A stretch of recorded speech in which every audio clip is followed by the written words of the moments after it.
You're listening to the Voicing Your Brand podcast, episode number 9. Welcome to Voicing Your Brand. I'm your host, Tami Romani, and as a voiceover talent for more than 30 years, I've been a voice for many brands. But in today's digital marketing world, you've got to have your own voice for business. So now my mission is to help you learn how to use your voice for success by unlocking your authentic voice to tell your story and be heard. Are you ready? Welcome to the studio. Welcome back. Oh my gosh, I know you've been waiting a whole week for part 2 of my interview with Keenya Kelly, so I'm not going to keep you too long.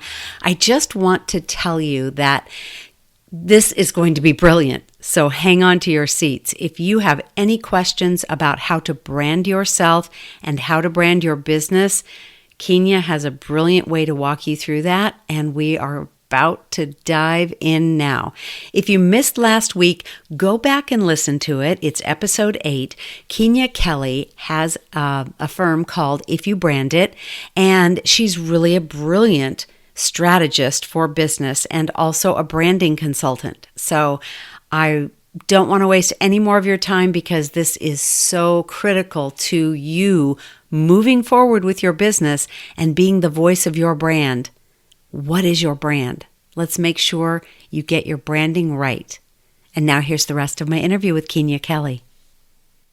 Keenya, if people wanted to work with you, what is the process you take them through to find their personal brand? Yeah. So most people, when they come, they are, for lack of a better word, clueless. They have an idea of who they are or what they want to look like in colors. But my first thing to them is I say, hey, listen, remember, branding is not about you. And they're like, what? What do you mean? And I explain that when you build a brand, your goal is to bring in a group of people to you that's going to buy from you. And I just unpack it from there. Most people come in and they take my free brand quiz. That way they get an idea. But by the time they get to me, they've taken the quiz and I say, well, what's your result? And they give me the result. And I say, well, what's the result for your company? And they're like, what? I'm like, take it again. Most people take it as their personal personality. Mm-hmm. And then when they take it as this podcast or as this retail store, they get an entirely different brand archetype. And when we get on the phone, I'm able to help them understand, here's your goal.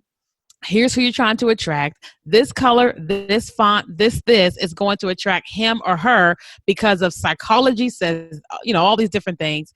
And by the end of, most people have like an hour session, but by the end of 30 minutes, they're like, oh, I had no idea. They're super hyped. They're super clear. And then from there, we're able to actually design a brand that attracts them. So my first part is just clarity, helping them understand what they think about branding is typically not correct, and that it's easier than they think, and that they don't have to necessarily be Kim Kardashian. I love Kim, but they don't have to be Kim Kardashian. They can be whatever it is that they're creating. We just have to determine what that looks like, what that feels like, who we're trying to attract, and then design it to attract those people to them. It's kind of like I saw Kylie Jenner was in Houston recently and all her fans swarmed Ulta and basically almost shut the place down. And people get upset at Kylie. And I said, no, Kylie has an audience of people that are fanatics. And she knows what colors to use, what fonts to use, what message to use, and what product to create to cause them to buy everything out within 30 minutes. That's what I help my customers with. Let's get clear and build like Kylie. Wow. Okay, so that overwhelms me a little bit. So I want to unpack that because in my world of voiceover and being the voice of your brand and so on, I talk a lot about a personal brand as being who you are and the personality that you represent, your persona online, what you talk about. Mm-hmm.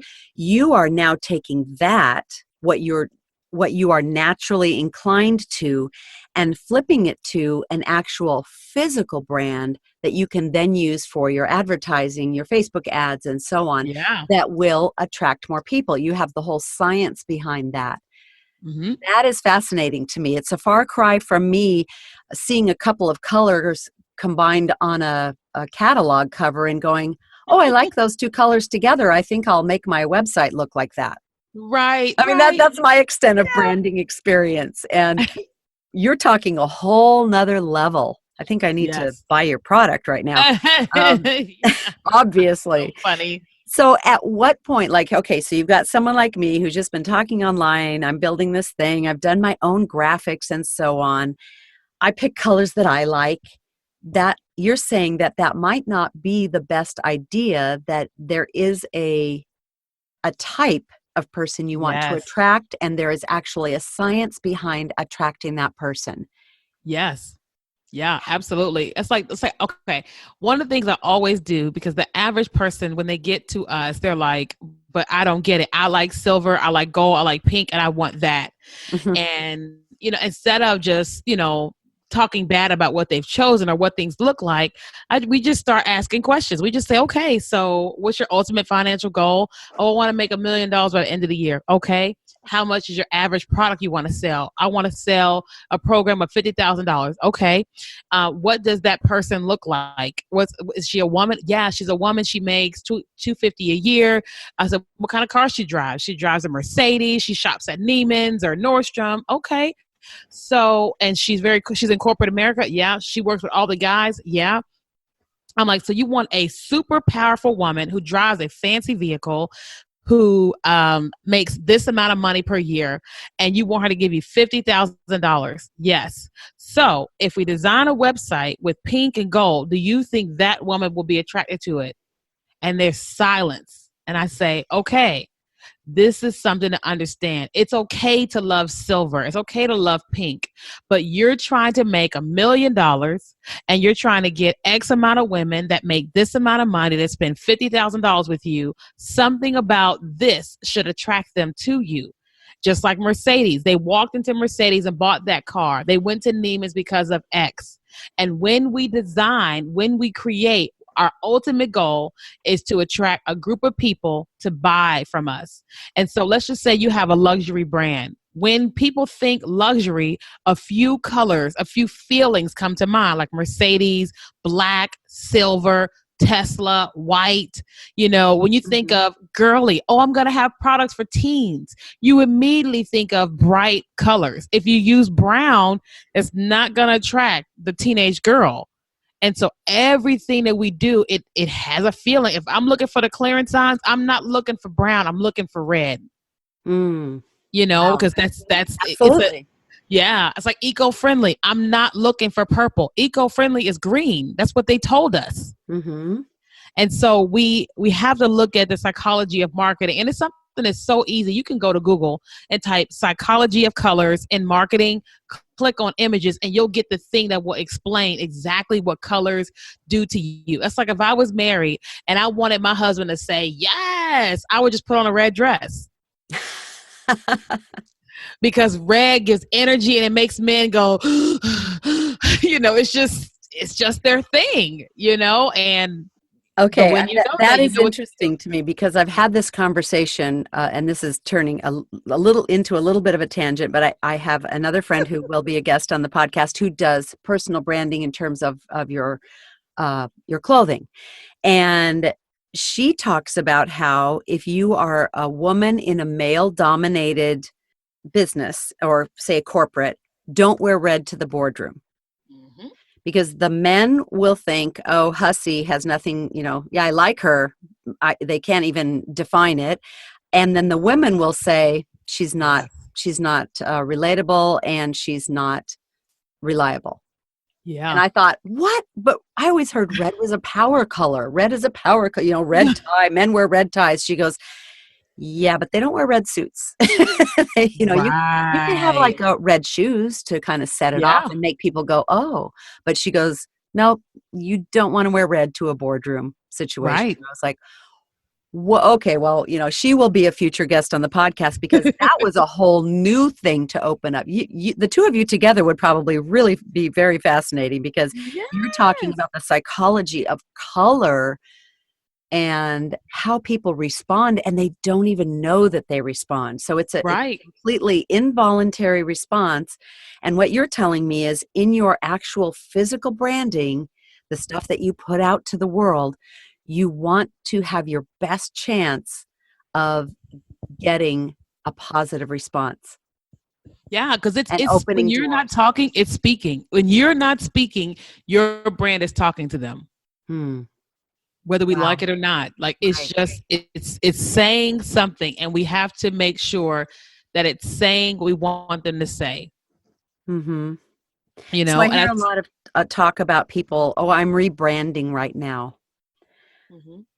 I wish that they would all talk to you first before they did that. So fun. Yeah, me I too. mean, it's like, well, are you just rethinking it yourself? If I said that I'm rebranding, it would probably be, yeah, I just don't like those colors, so I'm Yeah. redesigning my website because, when you start out, you're on a budget. Yeah, absolutely. And so you do it yourself, and there's nothing wrong with that. But what Right. we're talking about is there's a time when you recognize maybe you're stalled.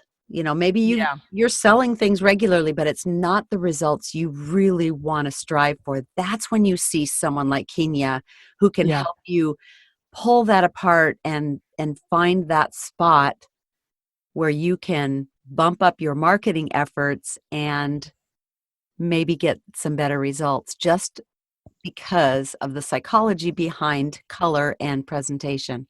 Yeah. Ooh, I And love one of the this. beautiful things today is they can just watch Facebook Live videos and YouTube videos for the training, the information, and then they could brand correctly.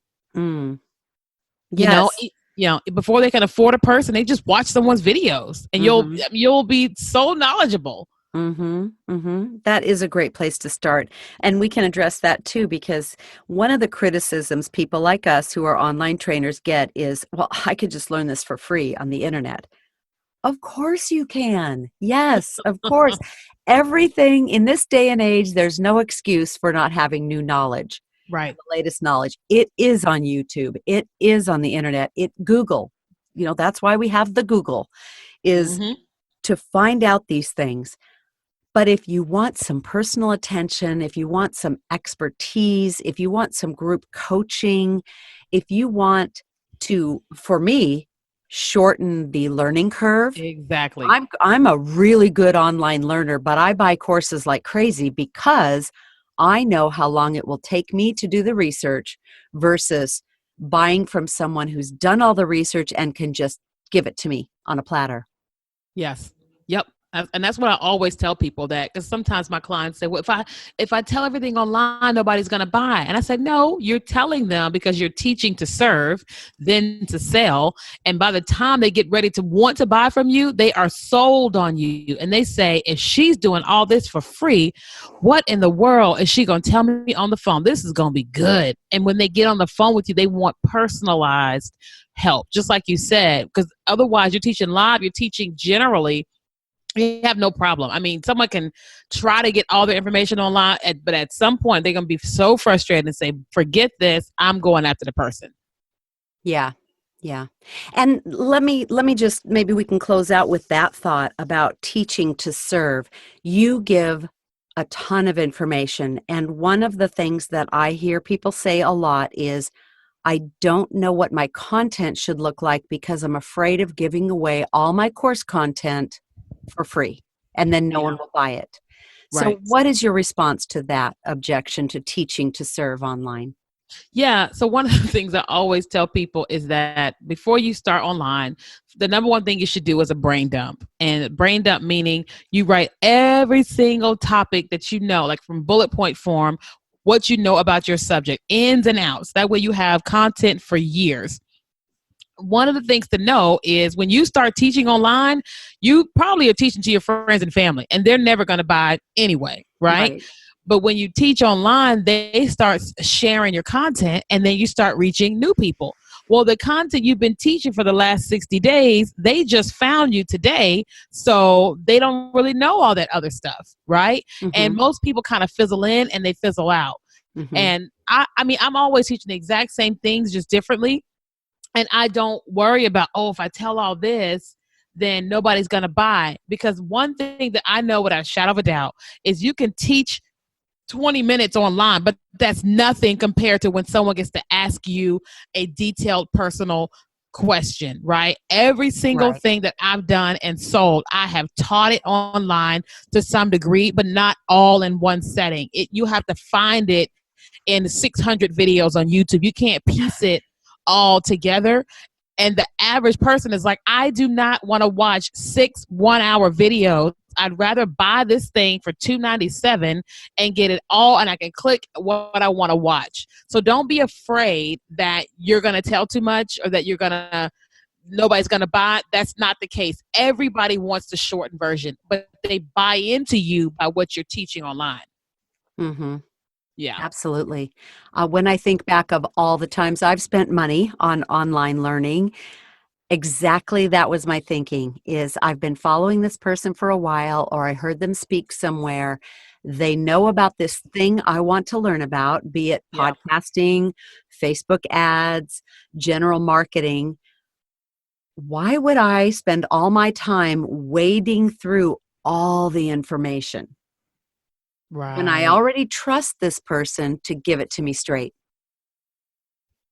Right.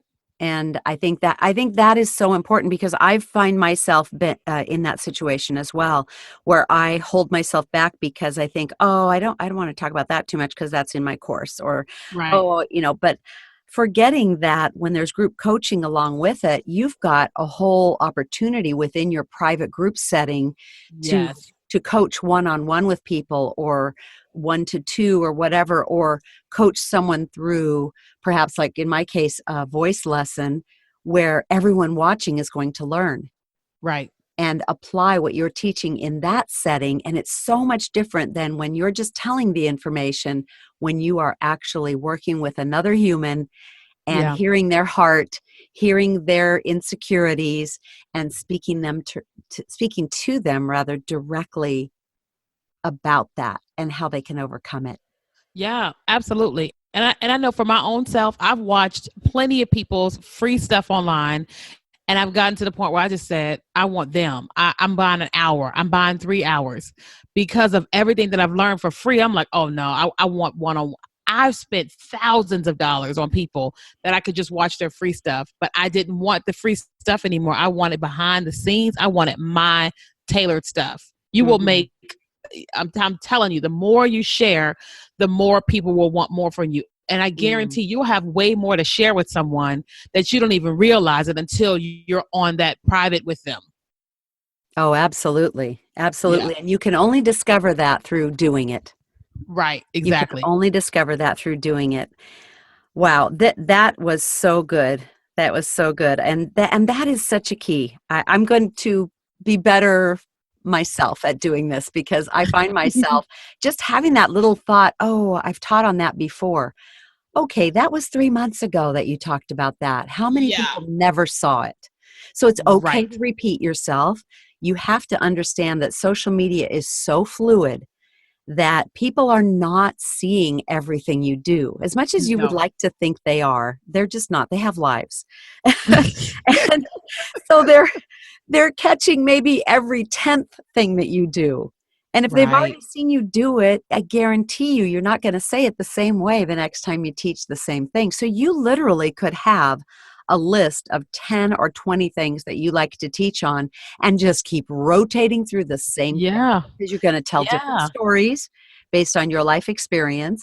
You're going to highlight different parts of that, and it really is getting yourself on a content schedule is how you reach people. And so someone sees you, and then a week later they see another thing, and then 2 weeks later they see another thing. That's more realistic about how Yeah. much they're going to be seeing you. They're not seeing everything. So wipe that thought out of your head. Oh, I talked Yes. about that 2 weeks ago, so I can't talk about it again.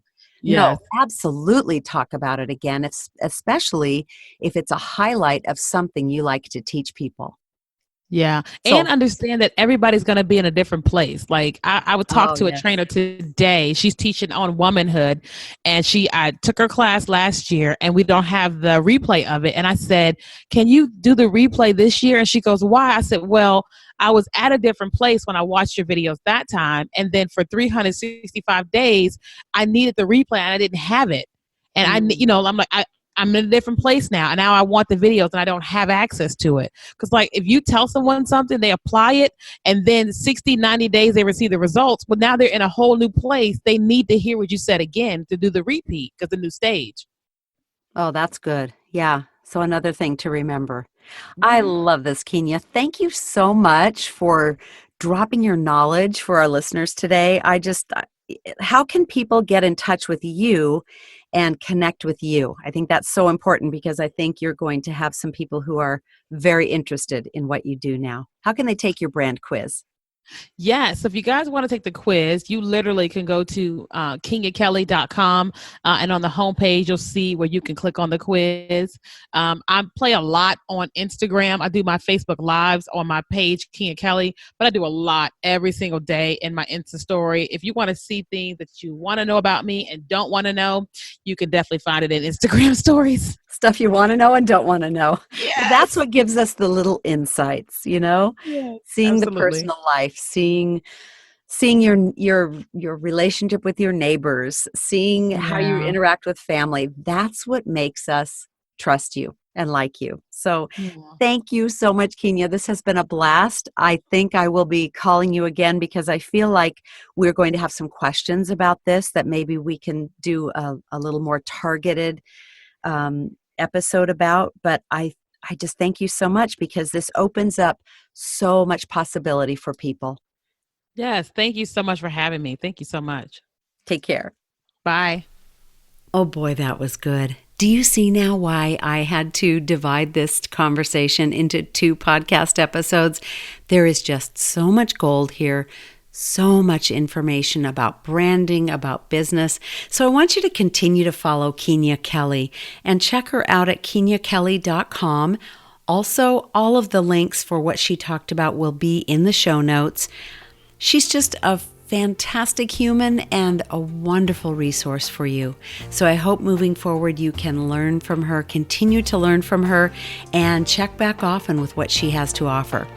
And, I just want to say thank you for being with me. This is episode 9. We're almost about to hit episode 10. I think we will take a short little break over the next couple of weeks for the holidays, and then we will come back in the first week of January with a vengeance because, boy, I know you'll hit the ground running in January, and we've got so much great information to share with you coming up. If this has been helpful to you, would you leave me a review on iTunes? That is something that helps this podcast to be found by others who might need to know how to be the voice of their brand. Thank you again for listening. I will catch you next time. See you in the studio. Bye-bye.